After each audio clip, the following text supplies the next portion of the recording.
What is up, Elevation Nation? And Sam, apologize for last week. We didn't record an F-15. We brought back an F-15 out of this world, right? Back from a year ago. So if you checked in last week, we appreciate you. That was a fun episode. But we're back. It is December 7th. Sam was in D.C., then in New York, and now he's back in D.C. I am in New York. Actually, I'm lying. I'm in Miami. And then I'll be back in New York when the weekend comes. What's up, Sam? Parker, happy December, man. How you doing? You look great. New apartment. I feel really good in this chair. This feels like a podcaster chair. It's very pink and yellow tones on your skin right now. It's the lighting. I kind of like it. Maybe I need some new lighting in here. I don't know. But this chair feels like a podcaster chair. Like, look at it. It does look like a podcaster chair. Like, I feel like I'm on a panel. Someone's about to ask me some questions. And That's funny, because you are. And I am about to ask you some questions. Oh, yeah? So I hope you're ready. Can I ask you questions, too? I'll allow it. Okay, thank you. First question. Your biggest fear about your wedding day. Go. Oh, Jesus. Just like that? Is this rapid fire, or is this just like... Is this FaceTime? That's the famous line. That's an inside joke, Elevation Nation. Biggest fear. Man. Oof. I mean, I'm not going to say like, oh, like not going to go great. Like, okay, yeah, that's like a ton of things. Biggest fear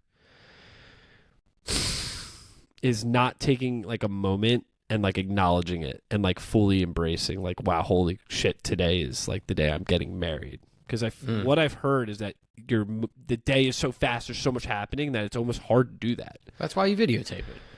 Is it? I mean, I guess. I don't know.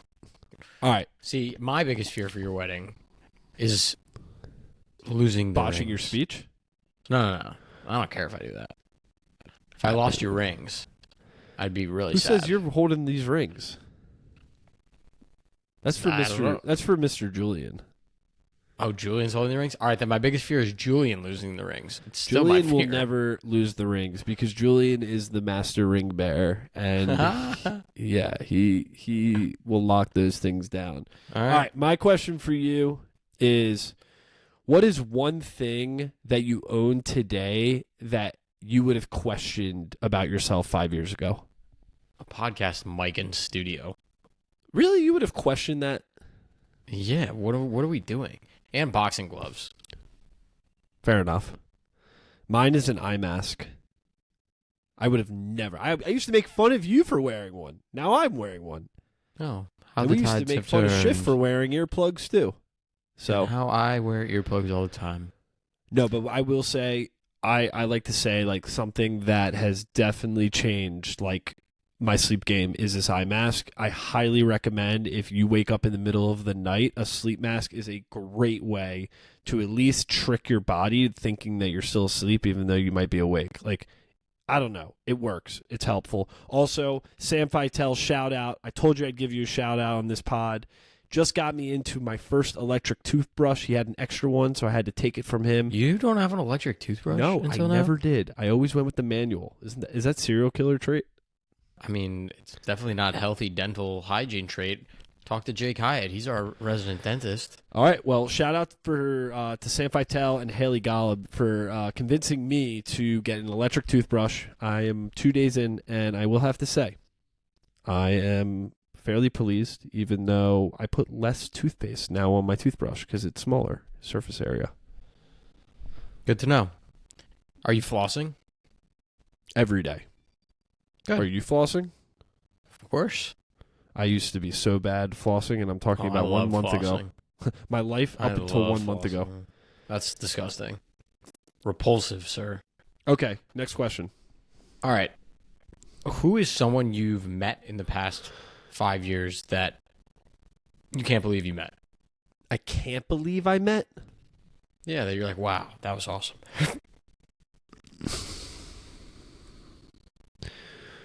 Man, this is a hard one, Sam. That I can't believe I met.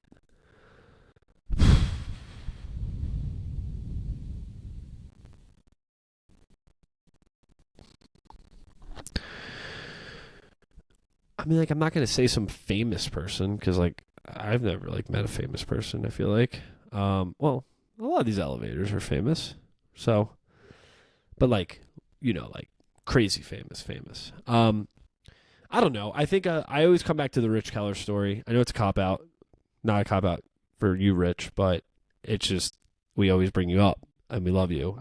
The serendipitous way we met Rich Keller, our mentor, our branding guru, our friend at Next Gen Summit 2019.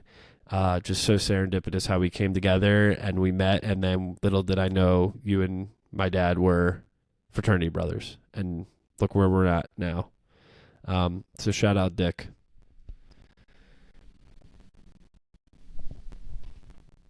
All right, for you, Sam. What is 12. 12 is not the answer. What is something that you hate about yourself, and what is something that you love about yourself? I love my charisma. I think I'm very good at making people like me. Are you sure about that? Yeah, I'm pretty sure. You're like positive. Yeah. Okay. Elevation Nation, you'll have to tell us if Sam's positive. Mm-hmm. I've if you read the reviews on the podcast, Parker, everyone says, "Wow, Sam sounds so warm and friendly," and to you, they say that guy sounds so not friendly and mean and hurtful. Must be getting the wrong review inbox. Something that I don't like about myself, a lot of things. Jeez. I get stressed very easily. Stressed very easily. Yeah. Okay. Trying to work on that. What's one thing chill. that stressed you out today, and what'd you do about it? I didn't know I was going to be in New York, and now I have to fly to New York. So that's a little stressful. What'd you do about it? Yeah, exactly. Nothing. I actually really like Mossie's mental motto. It's like, what's the worst case scenario? Okay, are you still fine with that? All right, then just shut up. Like, my worst case scenario was like, all right, I have to book a flight and pack a bag. And go to New York City. And go to New York. Someone else's dime. Yeah, it's all good, man. It's all good. It's all good. You're healthy. It's all good in the hood. Parker, what is one habit that you still have as an adult that you wish you didn't have? That I wish I didn't have? Oh, man. Oh, man, Sam. Dude, I have a really bad snacking habit, and I always have for so many years, and I blame Philip Bass for this because growing up in his house, he used to have every single piece of garbage in our pantry. You name it. Every Oreo brand. Snacks. Every Oreo brand you've ever heard of, every Doritos, every cookie, and he would just buy it. And the funny thing about Philip, he would never fucking eat it. He just wanted to have it so that in case his boys, Colby would never eat it, his boys wanted it, they had it. So shout out Phil. Love you. But yeah, like even tonight, I got these frozen peanut M&Ms. They're waiting for me, and I hate it. I hate it, dude. I need to stop. It's really bad. I'm in wedding season mode, so gonna have to find some good alternatives. It's hard. I'm addicted. I mean, just literally don't take them out. I challenge you. Just don't take them out. But I have to finish them because if they don't get finished, then they'll still be there. And that's okay. It's going to be all right. But if I eat them, they're gone, which means I don't have any more.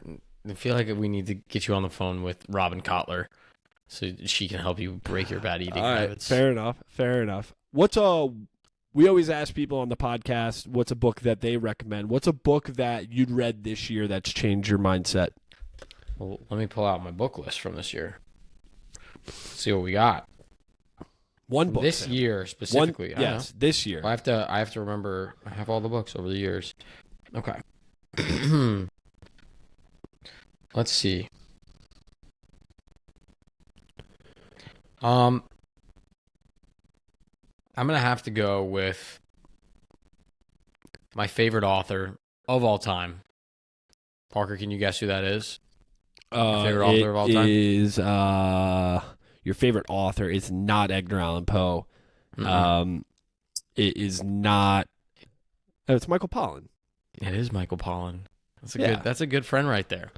I read This Is Your Mind on Plants, autographed by Michael Pollan, that Christian Radin and Matt McPartland got me because they went to an autograph signing.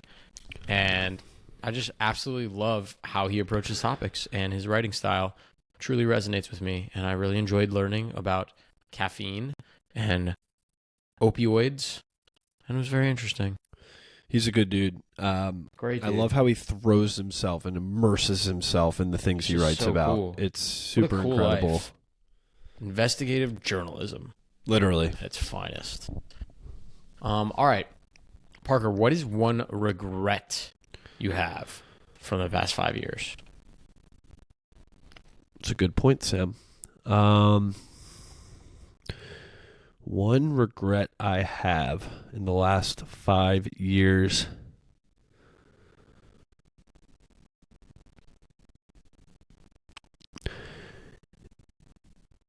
My one regret is not.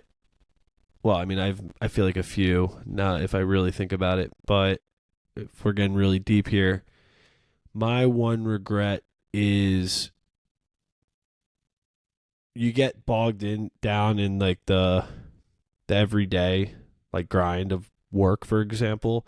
I think my first 3 years I allowed work to consume me so freaking much, dude. It was the only thing on my mind, and it really affected me both at work and in my personal life. My mental health, physical health, and I regret caring so much. Not that I don't care about my work, but caring as much as I did because I thought I had to care more than I actually did. I care about my work, but there's more to life than work. And I regret my approach to how I approached my full-time job for the first 3 years of my career. Well said. I think it's a really good one. Yeah, totally. All right, here's a fun one. What is like the band you're jamming with right now?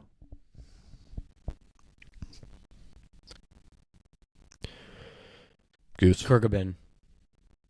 Oh, like Kurt Cobain, like on No. his own, or like No. Nirvana? Kurt Cobain. Oh, I thought you said Kurt Cobain. K-H-U-R. No. I was like, Kurt Cobain's dope. Kurt Cobain is dope. Different guy. Different band. You know who Okay. I'm talking about, right? Say this again? Kurt Cobain? No, I don't know him. I think you do. You'll have I to think you send really me. do. No, like I really do think you do. Okay. I think you'd like them. All right. Shout out Kurt Cobain. Kurt Cobain. Honestly, I didn't even pronounce it right. I don't even know how do you pronounce that? I can't even read it, but I have no idea. Looks cool. All right. We will find a way to get Karangabin. Karangabang. Kurt Cobain. That's what we're going to call it. They should have picked an easier name of their band, but I really like them right now. Well, yeah, exactly. vibes. Now I'm not going to even know how to like put it into Spotify. I got you. Okay, thank What you. about you? Who are you jamming with? Goose? I knew that. That was a stupid question. Stupid Sorry. question. I got my Spotify Wrapped, right? As corny as like all those people. Oh, look at all the people I listened to this year. Like, great. We really care. We really care so much. The only reason Goose wasn't my number one, it was my number two, was because I listened to Goose on Nugs, not Spotify. Nugs has every show. Spotify only has a select amount. If you combine my listening on Nugs with Spotify, dude, Goose is like long shot. Up there and vibing. I think I listen to it every day when I'm running. Today I had a jam, dude, while I was running, and I was like, I'm going to do something really fun. As the jam gets faster, I'm going to make the treadmill go faster. And so when the jam hit the peak, I was at 10.5 miles per hour, and I was like, I'm going to go until the jam ends. And I ended up running for 5 minutes at 10.5 miles per hour. I'm like, holy shit, this jam needs to end, but I'm grooving. I'm moving. It was a fun way to run because I was like going with it. And then that song ended, I was like, oh my God, maybe never again. Because who knows? You know, some of those jams can go 30 minutes. Too much, man. You're too much. All right. This fun. is an interesting episode. Rapid fire with Sam and Parker. It's different. Elevator shout out. My elevator shout out. Elevator number 95. We saw him this past week in Nashville. Can Parker guess who it is? Hell yeah. Jackson Dreyer. We were in Nashville. We got to link up with Elevator 95. Funny enough, he also just launched his Christmas single, Christmas in Chicago. And if you listen closely to the background singers, it is yours truly in the background. I literally could not listen. I listened and I could not hear you, but I like the thought like that I know you're there. Well, but thank you. I really don't. I got to shout out our guy, Mr. Johnny Lazarus, Elevator 92. Man, he's just living his dream. Literally a reporter for the NHL at MSG. Every time the Rangers play, he's asking Peter Laviolette questions that are top of mind for him, that fans want to hear. He's just living his best life. I mean, what more could you want? Shout out, Johnny. And I think the intro that I need to make, not an elevator, but an honorary elevator, was at the Rangers game last night. I should have had him introduce himself to Johnny Laz. Jalen was at the game yesterday. Mr. Jalen, yes. With Josh. Next time, Laz, we'll make an intro. Next time. All right, Elevation Nation. Till next week. Peace.